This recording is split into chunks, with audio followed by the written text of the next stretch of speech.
In a podcast land where thoughts collide, Brian and Craig will be your guide. No topic too small, no tale too tall. Tune in, laugh out, you'll have a ball. From mysteries deep to light-hearted jokes in a poker rhythm where laughter invokes. Untitled is their name, the fun untamed. Each episode a ride, this shows their claim. Untitled, Brian and Craig, get ready for a twist and a leg shake. In a quirky world where anything goes, join the ride as the madness flows. There is a level 3 goose warning. Level 3 goose warning. Everyone take cover. Which means there is a goose somewhere. You might not see the goose, but it is here somewhere. You might not see the goose, but the goose sees you. Oh, that's even worse. I know. That's why it's terrible. level 3, I don't like that. That's why it's level 3, my friend. I mean, level 5 is like actively attacked by geese, but like, yeah. Level 3 is kind of terrible. Level 3 is not great. The goose is watching. Just watching. Can I read this headline before we really get started? Yes. Okay. I mean, you're familiar with this. This is not new to you, but it just needs to be read into the record. Okay. Spanish porn star Nacho Vidal, who likes to advertise his aromatic candles shaped like male genitalia on Twitter, has been arrested on manslaughter charges following a man's death during a mystic ritual in which he inhaled psychedelic toad venom. It just keeps going. If there's a Pulitzer for headlines, that should be it. Because there's no way you know where that's going. No, and the quote at the top of it, because Brian sent this to me on Instagram this week, of course, because this is how Brian, that's our love language, is Instagram memes. And the post at the top of it where it says, "At no point in this headline did I know what the next word was going to be," is just very true. It's so good. So thank you for introducing that into my life. Wow, that it just was so good. I was like, we need to read that in the record so that more people will get to hear the wild story that is that headline. My new story this week is not that good, just for the record. If you actually read that story, because I went and I found that, this was years ago. Okay. It is, dude, it never stops. It never stops. I gathered that strictly from the headline. I was like, this is magical enough. I don't need, it's like too much if you keep going into it. It's so great. It's so great. It is great. So, hey, week 18, Untitled with Brian and Craig. Yes, this would be the bye week before the Super Bowl. No, not before the Super Bowl. This would be the bye week or the wild card week if it was a football. Oh, okay. Yeah. Okay, so it would. Well, there's a lot of crazy things to talk about, so we'll just say it's the wild card week. Okay, yeah, it's wild card week. That actually fits with what I have to talk about. We'll see. I'm guessing yours is not less crazy than mine, if history is any indication. So, yeah. I mean, I don't know. I've never stomped a mouse to death, you know. There is that. That's true. It's a good point. So, I mean, I've done a lot of admittedly worse mercy killings, I guess.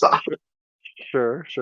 I mean, if you haven't stomped a mouse to death, have you really lived? That's my question. I don't know. That's a hard line. I guess I don't know.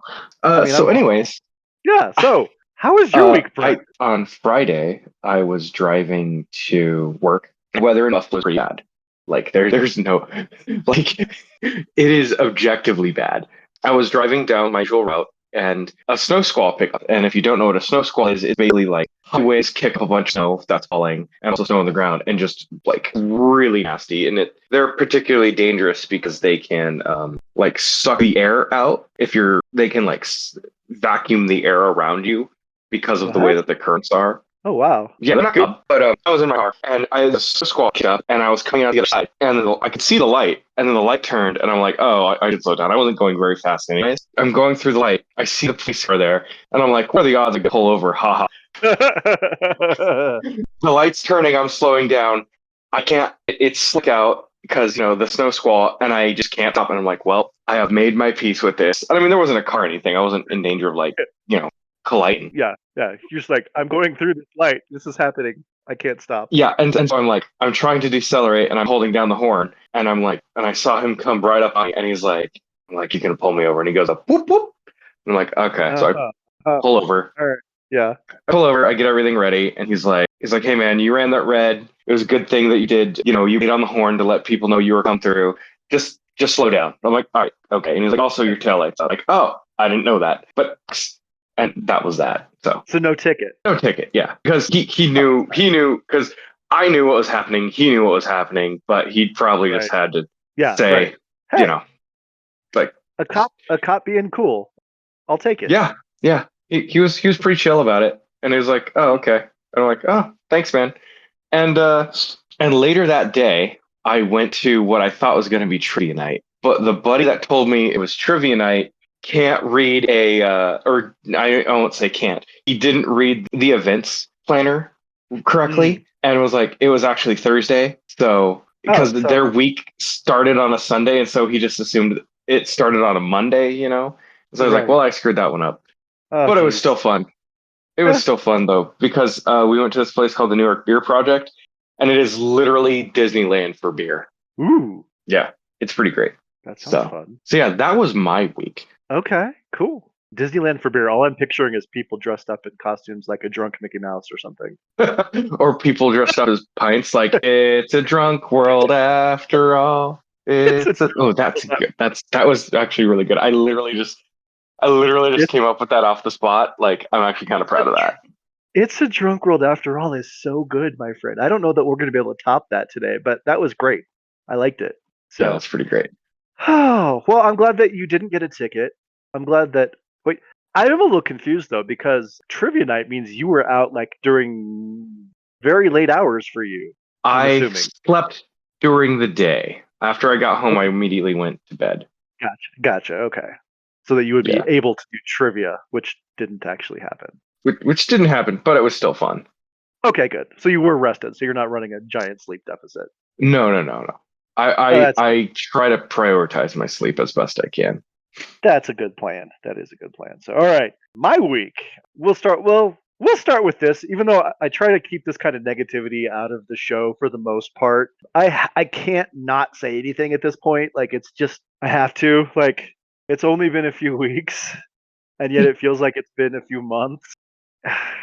At this point, it's not even the guy in charge, although God knows I don't like him, but it's like all the people in the cult that surround him, and I'm getting to the point where I just can't anymore, Brian, and I have to let this out. Like, like Let it I all out. hate them.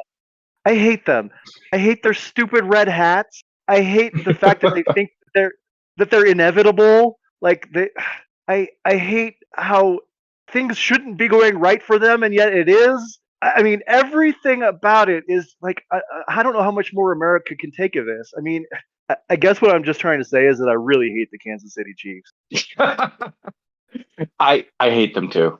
I hate the Kansas City Chiefs so much because they robbed my boy Josh Allen, MVP. Oh, They robbed him yeah, of his Super Bowl glory. yeah. For those who are listening, who aren't you and me, because we're the only ones who are listening prior to the Super Bowl. It is Super Bowl weekend. It is the Saturday before the Super Bowl.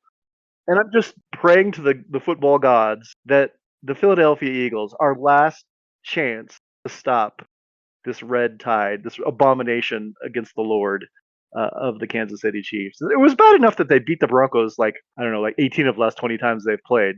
But then they go and they defeat Josh Allen and the Bills. They ruin all what could have been a super wonderful, fun Super Bowl for my buddy Brian, and it would have been much better for me Yeah, too. And now we've got them in the Super Bowl again because God knows we haven't had them enough. Like everything about it is just awful. But I kind of stole that riff from a comedian, the whole "I hate the Kansas City Chiefs" thing, where they were talking about all the leading you in one direction and then yeah. The old yeah, bait and switch. Yeah. No, exactly. I, So I I don't. I am all for what is it? White and green. White and green. Yeah. Yeah. I'm all That's for the Eagles. Oh yeah, we're definitely 100% on the Eagles. I'm not a huge Eagles fan, but like they're our only hope. So help me, Saquon Barkley. You're our only hope. So I know it doesn't mean as much to you because it's football, but it's very important to me that this go better than it. Like if I have to sit through yet another Kansas City Chiefs trophies presentation, it just might be the end of it. So anyway, that's the negative. That's the thing that's just really got America down. And then the other thing that happened to me this week is just happened to me this morning. That was my daughter and I went to Golden, Colorado, home of Coors Beer, and we went to Golden's in Golden, which is like would you say the nation's largest get together of golden retrievers? Yeah, it is, and apparently that's a metric that is measured. Why I don't know. Somebody has to keep tabs on these things. Anyway, I have never seen so many golden retrievers in one place. It was magical. It was the Disneyland of golden retrievers. There was every corner. There were like 12, 13, 15, 30 golden retrievers just walking down the street, all headed towards the main street of Golden, which was shut down. And then, but when you actually arrive at the main street, like they have traffic shut down in every direction, and like the street is just head to head people with dogs, mostly almost entirely golden retrievers. There were a couple of poodles and pugs and the like, but scattered throughout. But it was probably 80 to 90% golden retrievers. No, it's golden time. It's golden dog time. If you don't have a golden, get out. Yeah, exactly. And my God, golden retrievers are cute, and especially when there's like a billion of them all in the same place, and every direction you look, you just see more golden retrievers. It takes you to the place in your soul that you didn't know existed, where you want your very own golden retriever very badly, even though you live in a 1,200 square foot townhome and there's just no way a golden would be happy here. There's just no room. It was so fun. It was really, really, really great to see all these golden retrievers, and just it was wonderful. So, unlike the Kansas City Chiefs, big fan of the golden retrievers. And yeah, that was what I like 2 hours ago. I was walking the streets of Golden, petting dogs. It was pretty wonderful. Although, if you go, get there early, because I think there are 12 parking spots in all of Golden, Colorado, and there were roughly 10 million cars. So trying to find a paid parking spot was hard. Eventually, I did find one in this giant parking garage that took a while to finally find, and once I did, I was able to park, and it was even free, so that was nice. But I was like looking for any port in the storm. Like I would have paid $30 for a parking spot just so I could get out and go pet. Wow, $30. I probably wouldn't have spent that much, but I might have. I don't know. I was just looking for a place to park. Because we probably drove around for like 25, 30 minutes trying to find any place that I could actually. Wolf, really? Stop. Yeah. Oh, yeah. Oh, I'm just circling the city looking for any place to park. And I went into about 3 or 4 different paid parking lots, and they were all full even. So like it was bad. Golden is not set up to have this many people with their golden retrievers. But yet somehow it worked. It really isn't. We made it work. I parked on the campus of the Colorado School of Mines, and then we had to walk, I don't know, half a mile at the most. It wasn't too bad. It was very, very that sounds all right. I do recommend Golden's in Golden if you happen to be in Colorado around February. This is like the 6th year of it. It's growing in popularity. Hard to get to, but worth your time. So it's probably one of it's just a good time. As long as you like dogs. You must love dogs. Well, if you don't like dogs, then like, bruh, what? Then get out. Exactly. Be gone. We know what that makes now, right? What we're doing next. Is it? The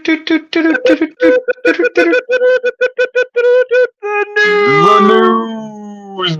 It is time for the news. But before we get to the hard-hitting news that really affects America, or in this case, Scotland, we have our favorite. And I don't usually do this 2 weeks in a row, but we have our favorite recurring segment that we have. Ooh, Guinness World Records? The world of world records, it was shook heartily this week by people setting records, Brian. And there's just too much that I couldn't not tell you about. So we have a world record roundup that needs to be attended to. So first of all, a new world record was set this week by a dude from Colombia. It was someone who was doing a headstand while juggling 5 balls for the longest time. This dude from Colombia named Jose Valencia stood on his head and juggled 5 balls for 45 minutes straight without stopping. Wait, really? Yes. I find that to be unbelievable. Like if you see the picture of him, he's like standing on his head, but he's like on this little post thing that his head, I don't know. He's a circus performer, and you can tell just by the picture. It's incredible. Maybe I'll post a picture of him doing this, but it's really good. So yeah, that's the new record. So if you're going to try to juggle 5 balls while standing on your head, you've got to do it for at least 46 minutes if you want to break the record now. So well, thanks, guy. He just ruined everything. I know. I could probably have done it for like 34, 35 minutes, but 45. Come on, get out. That's just too much. That's just too much. This is. Also, this is a record that not only exists now, but was actually existed before and was broken. And that is a dog named Coda, who belongs to a Japanese dog trainer, because this could probably only happen in Japan. But he Okay. broke the record for skateboarding through the longest tunnel of human legs by a dog. That's a weird one. It's a super weird one. Yeah, he rode his skateboard, this dog, through a tunnel made up of 40 people standing with their legs apart. And apparently, the previous record was 33 people. That was the previously longest human tunnel that a dog has skateboarded through. But now, this dog named Coda has done it through 40 people, setting a new world record. So, congratulations, Coda. That is one of the weirder world records that has ever been set in the history of time, I would say. But I'm here for it. I do appreciate it. And then there's this one. This is our third world record, and this one's hard to describe, but it's incredible. And there is a video that you can find on YouTube of it. And it's set by a man who actually holds the record for the most concurrent Guinness World Records held for the Okay. last 2 years. For the last 2 years, he has broken a world record he's broken every week. So 52 world records in 52 weeks, and he's done that 2 years in a row. Jeez. Yeah, he holds over 300 world records now. He just finds things that he can do and then does them because, I don't know, because he has a problem. He has a problem with. He's addicted He to setting. has a problem.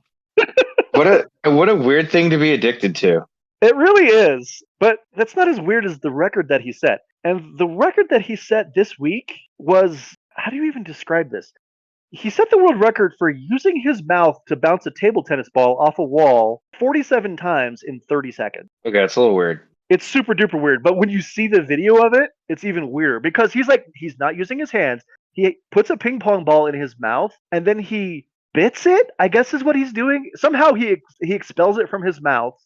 It bounces off the Okay. wall and then he catches it back in his mouth and he goes back. He keeps doing this and he does it 47 times in 30 seconds.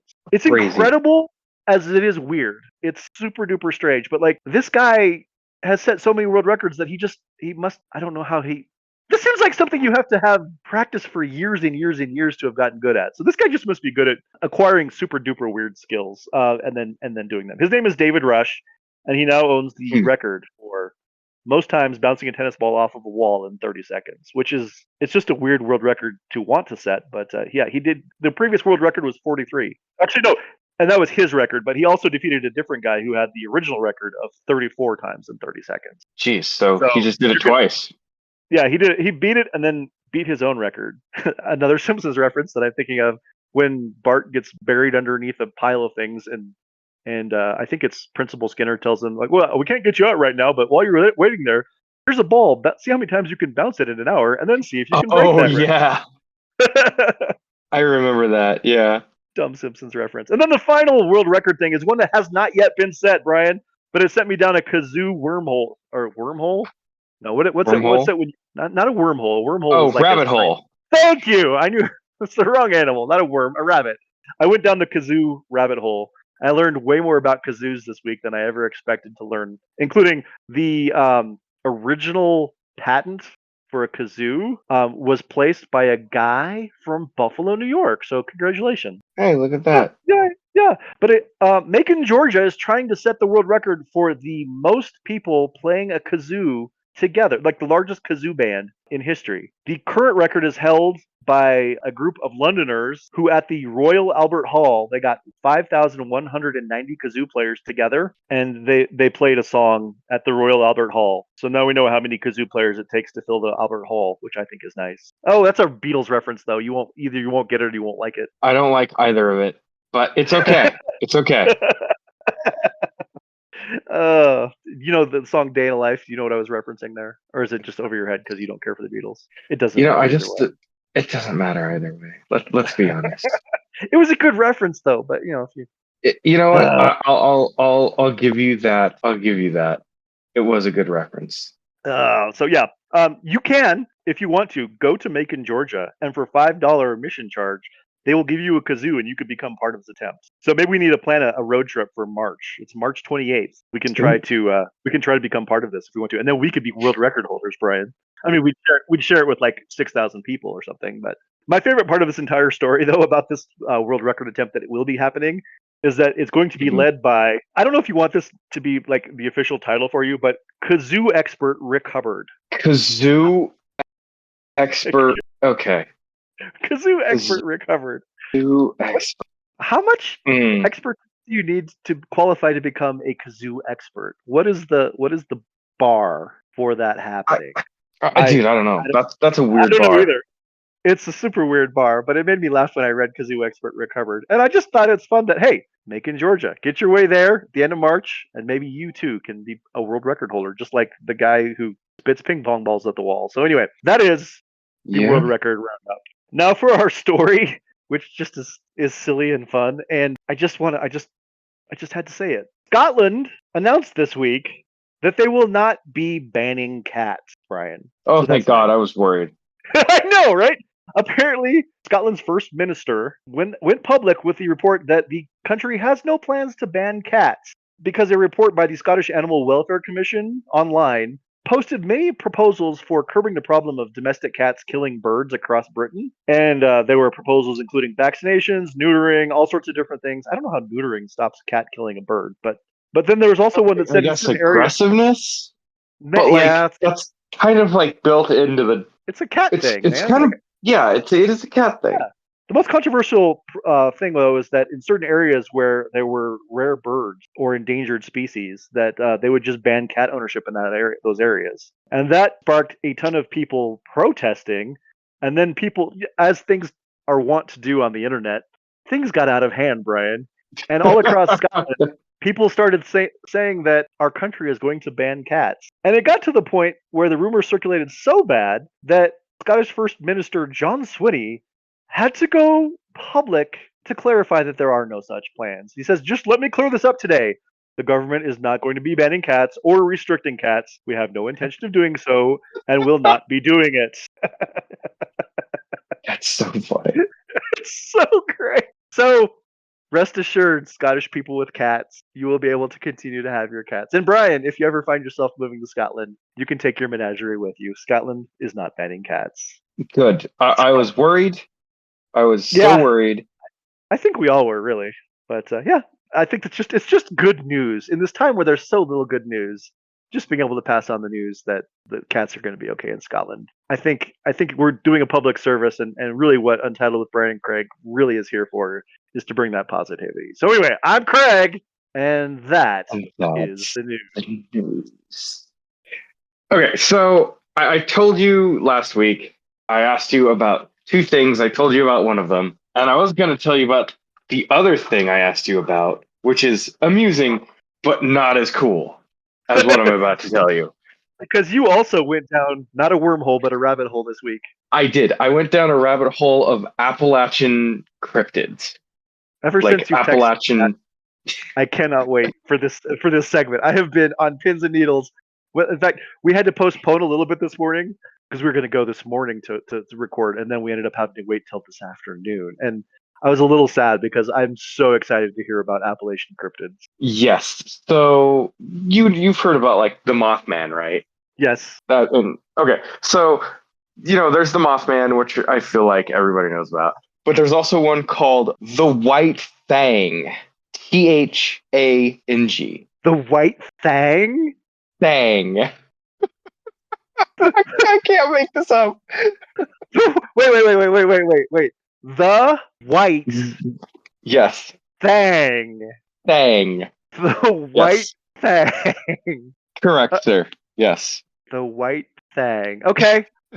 Okay. It is. Those are good words that are all mashed together in a way I never expected to hear. So please continue. Okay, so they're basically like a white Bigfoot. Like instead of having like rust-colored fur, it's white essentially. Okay. They're also shorter, so they're like regular man size, not like 7 feet tall. Okay. They're primarily found in Pennsylvania, which is 2 hours away from where I am. 2.5, I guess. And they're similar to skunk apes. Skunk apes are basically Bigfoot style monsters found in Florida, essentially in the swamps. Okay. That's what a skunk ape is. Yeah. Mm-hmm. Here's another good one. Old Slewfoot. Old Slewfoot. Okay, the Slewfoot is like a hockey thing. Like that's if you like use your skate somehow on somebody. Like it's a Slewfoot. I don't know. I don't know what it is. Or like tripping somebody or something. It's a anyway. Yeah, I'm sorry. it's a bear-like creature found in the Okay. Balsam Mountains in North Carolina. It's Okay. known for being incredibly fast and making it difficult to track. Okay. What does it look like, Yeah, Brian? Do we have a description? I did see a picture of it. I'm going through a list that I took, but if I remember correctly, it just looks weird as hell. I mean, they all kind of look weird. There's another one called the Flatbush Monster, and Okay. so this one, it's like a giant monster. It's like a 10-foot tall creature. It has a spade-shaped head, and it has red glowing eyes, and it just stands there and menaces you, essentially. So it doesn't But do anything. It everyone, doesn't like attack. It just like looks at you with its glowing eyes and is menacing. yeah, it was believed to inhabit the woods around the small town of Flatwoods, and it's just kind of like I don't know. It just like they saw it and they were afraid, and it like kind of followed them, and I think that was kind of like it. Oh, okay. Okay. So there's just one sighting of this. Yeah. So Old Slewfoot looks kind of like a bear. It's kind of Okay. like is what it looks kind of like, but it apparently one time in the 1950s it was caught in a claw trap and basically it gnawed its leg off so that it couldn't be found. And so the crazy thing is they saw they call it Old Slewfoot because it now only has 3 legs essentially. Oh, okay. Okay. So that's where it And got. That's where it got its yeah, name. Did the legs remain in the trap? Were they able to have a yes. leg? Oh, Yeah, that's cool. yeah, it looks like it's just hanging out there. It's it's probably just like an opossum leg or something, but still good. Yep. There's other some things that are absolutely terrifying. They're called mimics. Mimics. Okay. Yeah, and they apparently like this is terrifying. You can look up like videos. They're kind of scary. Basically, they mimic your pet or an animal you know to try to get into your Okay. house and like torment you. Whoa. Whoa. So Yeah. And it might just be your pet, but he's got an attitude that day, or it could be this cryptid creature that has taken over for your pet and is trying to mhm. break into your house for some nefarious purpose. But it also mimics other people, like their voice, their body, or it thinks you mimic, or it mimics people you think you might know, because it's watching you in the woods. And Uh-huh. apparently, the creepy thing is if you go hiking in the Appalachian Mountains, if you hear a blood curdling scream, no, you didn't. If you heard someone say your name, no, you didn't.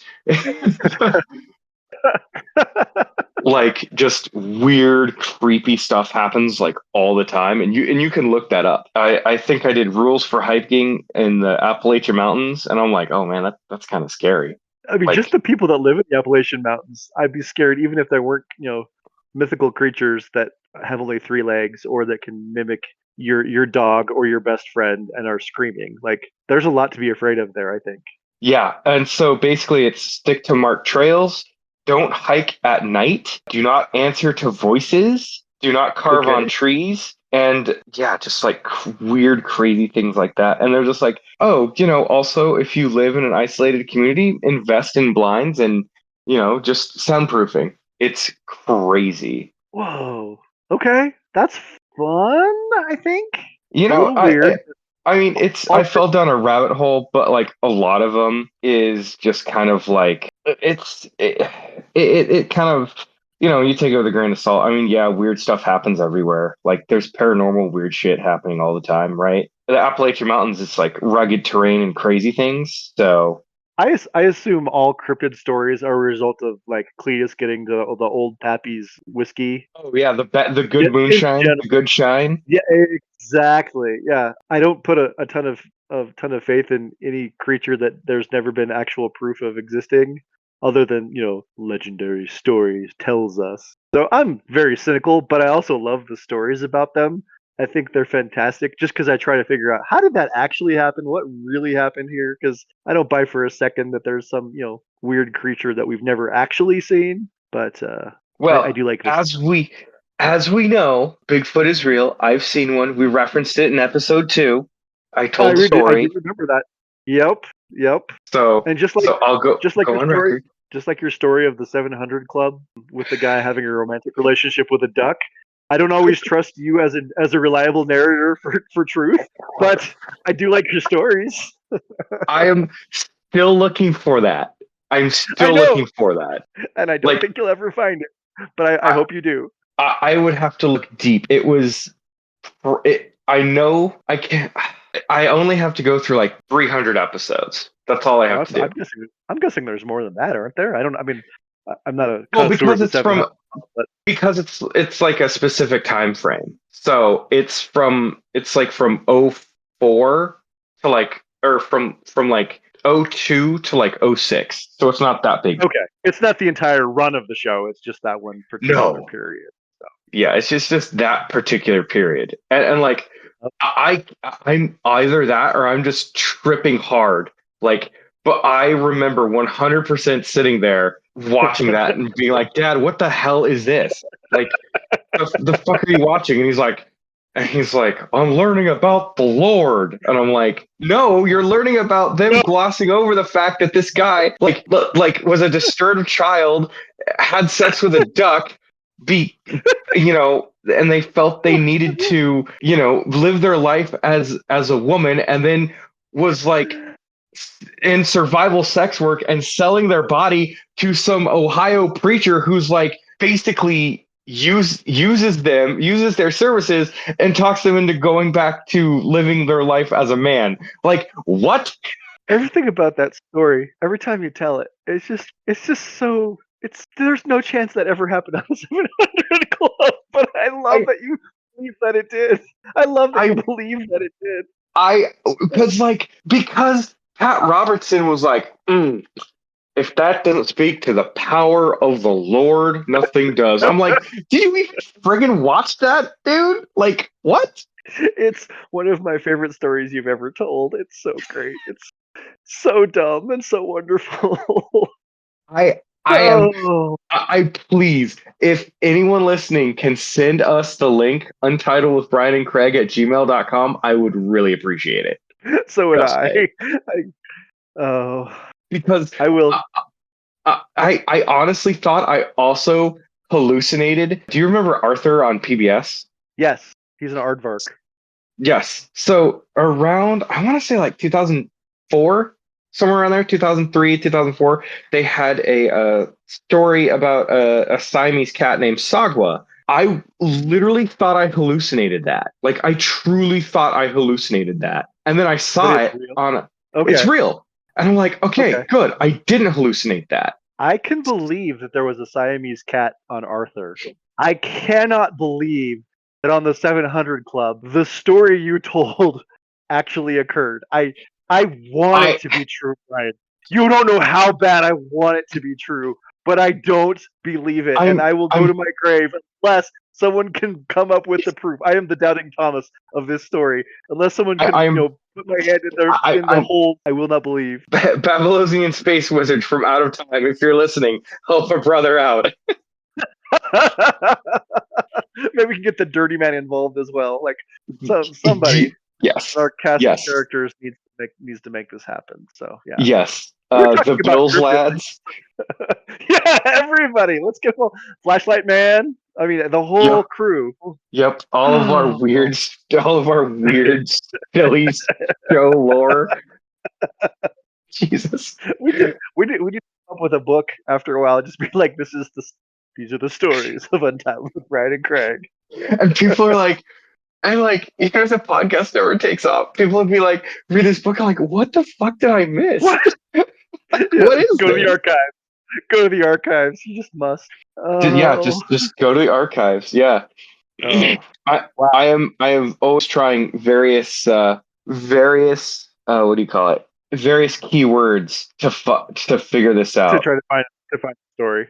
I'm Yeah, sorry, but but like Google would have found it by now. Like, there's no that would if that story from the 700 Club were true, it would be mhm. spread all over Instagram. Like, we would have seen it 10 million times I'm because it is so batshit crazy that everyone would know about it. It doesn't exist, it's Brian. I want it to, but it does not. it exists. It It exists in 100 the lore of this show. it I exists. hope I'm so. telling you. Like, I've so never they wanted have. to be wrong more than I want to be wrong about this, Brian, but it does not exist. Oh my God, they have different daily shows. Jesus, I thought it was weekly. Oh no. Oh, I might, I might actually have to ask the question to Reddit. Oh, geez. Yeah, Please, if you do so, send me a link to that because I want to see what happens. I do.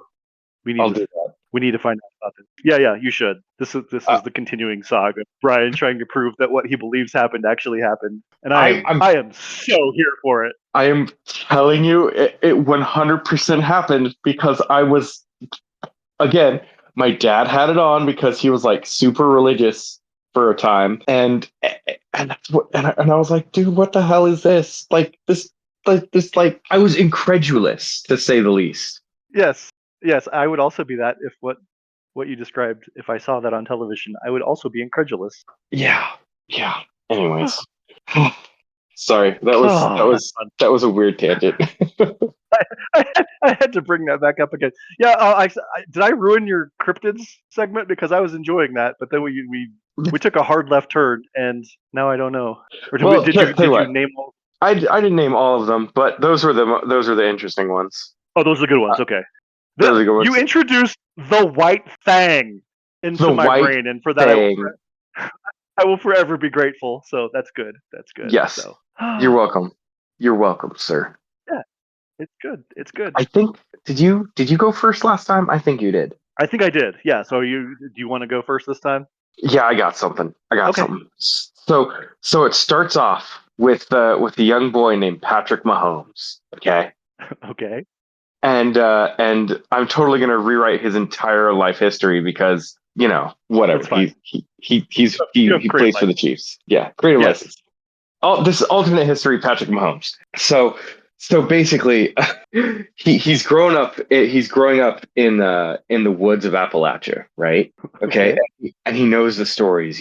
Don't if you hear your name, don't don't Yeah. do anything. If you hear a scream, don't do anything. And then he's a teenager. He's playing football, and then he's like, yeah, I'm gonna go out to the woods, whatever. And he goes out with a friend. They're out camping, and he sees the White Thang, and he's like, oh my Mm. god, absolutely terrified. And then the White Thing, and so he throws the football at the White Thing, and it hits the White Thing square behind, like square in the eyes, or in between the eyes, and he's like, oh, what an arm. And so the White Thing basically is like, wait, my child, and like basically teaches Patrick Mahomes to be the best quarterback ever. And Whoa. So he he's, learned he's, Thang. he learned football from the White Thing. Wow. And yes, That's that's why that's maybe it's that's so. maybe not as good as learning about football from anime, but it is still pretty good. Yeah, but it goes on because now he's like, so he goes through, and the White Thing is always like watching him, and he goes up into the Appalachian Mountains every so often at a predetermined spot, and they talk about it, and the White Thing gives him notes, right? So so eventually, the White Thing is like, actually, Patrick, after he's won, all his Super Bowls and he's done and he's retired, he's like gonna tell the White Thing, and the thing is basically like, well, Patrick, you see, I have a cryptid league, and I need you to help. I need you to teach all the cryptids. So like old Slewfoot, the mimics, what was it? The Loveland Frog, the Mothman, all of that. The Smoke Wolf. Ooh, the smoke wolf. Yeah. Oh, Oh, I should have yeah. mentioned the So Smoke Wolf. yeah, the smoke wolf sounds pretty good. Tell me briefly about the smoke wolf. The smoke wolf is basically a wolf that is like the size of a house, but can also turn into smoke, so it cannot be tracked. And it is Oh, that's good. characterized by quote ethereal howling. Ooh, that's good. Yeah, I like that one a lot. Yeah. yeah, that was kind of cool. But anyways, he So coaches the Cryptid League, and it's basically kind of like Space Jam. okay. So all the cryptids are on one team, or is there a league full of different cryptid teams, and they all of the smoke wolves? That's like a team, the smoke wolves. Yeah, it's the latter, not the former. Okay, so that's great then. So like, is there a team? Is there only one White Thing, or is there like a whole team of White Thang? It would be like a whole team of White Fangs. Yeah. But he Oh my. he ends up like once he ends up and they win the Super Bowl, the Super Cryptid Bowl, they go to they go to Disneyland for beer afterwards and celebrate. Yeah, that. Hey, White Thang, you just won the Super Bowl. Where are you gonna go next? I'm going to the Disneyland. Disneyland of Beer. Yeah. Oh, Although that's I gotta great. say this now, although Patrick Mahomes really sounds like Kermit the Frog, so he'd be like, hold on, maybe if I can stop laughing, I can do the impression. Okay, Yeah, get it out of your system. Get it out of your system. I want to hear your Kermit. I'm going to Disneyland. Hi ho, Patrick Mahomes here. I'm going to Disneyland. Oh. Yay! I want to have a conversation between Patrick Mahomes and RFK Jr. Oh my god, that would be so good. Like RFK Jr. could be a sports reporter who's down on the field interviewing Patrick Mahomes after he lost the Super Bowl tomorrow. Again, that's me projecting my hopes. So, Patrick, tell me about how this feels now that you've just fallen short of all of your hopes and dreams for a three-peat. And then, do you want to reply or shall I? I'm still laughing because I'm just imagining him doing that. Oh, oh god. Okay. Get my composure. Okay, yes. Oh, Well, Robert. I'm gonna go to Disneyland, and I'm gonna take all my children, and it's gonna be a great time, and I'm gonna find my rainbow connection. he lost the Super Bowl, but he's still going to Disneyland. He's gonna watch the Eagles celebrate. Yes, Oh, I mean, I guess he really loves Disneyland, so either way, he's gonna go. correct. That's fair. Oh, real dumb. Okay. Really dumb. Did we Yeah. did we get to the denouement of your movie pitch, or was there more, or is it? No, that was it. I think it's gonna be called like That was, it'll be like Patrick Mahomes Super Cryptid Bowl or something like that. yeah, that's not bad. That's not bad. I like an origin story of Patrick Mahomes, where it ignores that he's from Texas and he's suddenly Appalachian. Because Yeah, you know. yeah, because we can make up our own facts. It's like we're Republicans. It's great. Um, Oh, oh, jeez. anywho, all right, my turn. This is going to be an origin story, which is also a descent into madness. I think is how I would Ooh. describe it. And it's just a guy, and he wants to set as many world records as he can. So he's living in the Appalachians. It's hard to get Guinness to want to come out there because nobody really wants to go to Appalachia. He starts doing as many crazy things as he can. You know, he's bouncing ping pong balls out his mouth off of a wall. He's getting his dog skateboard through human tunnels of legs. He's doing anything he can do to try to make a real difference. He is buying kazoos for all of his friends and planning a trip to Macon, Georgia, just because that's what he needs to do. But he becomes obsessed, and so he starts wanting to break every record in the Guinness Book of World Records. And there's a lot, and they're weird, and I don't think anyone could break all of them. But he becomes determined to break as many of them as he can. So then he wants to set the world record for the most white hair grown across the entirety of his body. And so he's visiting doctors, like hair specialists. And he walks in and he's like, this is what I want to do. And oh, you want to try to get some more hair on the top of your head? And he's like, no, you don't understand. I need it everywhere. And yeah, they're like, you need what now? And then in the meantime, he's setting records for highest hot air balloon ride and longest jump out of an airplane without a parachute. Like he's doing some things to his body that cannot be undone. He's becoming broken and beat down. But this one long white hair across his entire body really is his white whale that he really wants to get completed. And eventually he finds this doctor who's a little crazy, but he has a growth formula that he thinks will work. So they go into a lab late one night in the Appalachians, and they start applying this salve to all parts of his body. I mean, we're talking everywhere. The bottom of his feet, his armpits, his fingernails, everything. And his doctor, he's tried this on rats with some success, but he's never had a human subject because he's kind of a mad scientist. He's not a doctor in the traditional. I went to medical school and did the Theocratic oath. Is that what it's called? Hippocratic oath.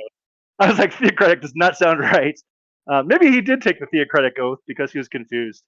But yeah, he did not take the Hippocratic oath to do no harm. This salve, it works a little too well. So not only does it grow hair at an astonishing rate, a rate that would easily set the world record, but it also makes him just crazy. It's like this guy has lost his way now. He's more beast than he is human at this point. So he comes out, he's got hair growing everywhere. He runs outside and he's pretty much lost his humanity. He's the White Thang. The White Thang origin story. Yeah, exactly. And then, Oh. but the thing that people don't understand about the White Thang is even though he's not really human anymore because of Dr. Demento's terrible Dr. Demento. Dr. Demento. Yeah. I mean, with all due respect to the guy who played crazy little kitschy songs, this is our Dr. Demento. He's created a monster. It's not Dr. Oh, Dr. you know what you Demento. should do Dr. though Demento's a monster. is you should play it should play like a body horror film. Like he doesn't realize for the majority of the movie that he's turning into the White Thang. Like he doesn't realize it. So like people are like, "Hey man, are you okay? You look like did you shave?" Stuff like that. Yeah. Little I'm things. fine, And, I'm fine. Yeah. and he's like, "No, I'm okay. I'm okay." And then like he finally realizes, "Oh shit, I'm the White Thang," and runs into the Appalachian Mountains and that'd be really good. The thing that no one really understands about the White Thang is that he still wants to set as many world records as possible, though. That's true. He just doesn't know how to get pay attention at this point. So yeah, so there's a white monster roaming the Appalachians who's obsessed with trying to be the guy who bounced the basketball the most times in 1 hour. Absolutely obsessed. Yeah, he's got to set the records. So it's just the origin story of the White Thang. I think we can get along with that one. I think it'd be pretty good. Yeah. So, well, Brian, we did it. Yes, we did it. 18 episodes. 18 episodes. Then we've gotten through another one yet today, but yeah. It remains weird. It remains fun, but also it remains the kind of thing that if you were needing something to read and you weren't sure what it should be, do you have any suggestions? No, I don't think so. No, no. Maybe if it was a box. Oh, wait, no. If it is a box, maybe at your local, your local Kroger, maybe. Maybe. Would you read the front of the box? Absolutely not. Absolutely not. No. That'd be crazy. Who would read the front of the box? That'd be crazy. Who would do that? No. You want to read the back of the box. The back of the Q-tip box. Brilliant. Why didn't I think of Brilliant. All right. Well, that's all the time we have. Untitled with Brian and Craig is produced and edited by me, Brian Bennigan. It is also hosted by me, Ryan Nunnigan, as well as Craig Dodge. Opening and ending themes are created by AI, so nobody has license to those.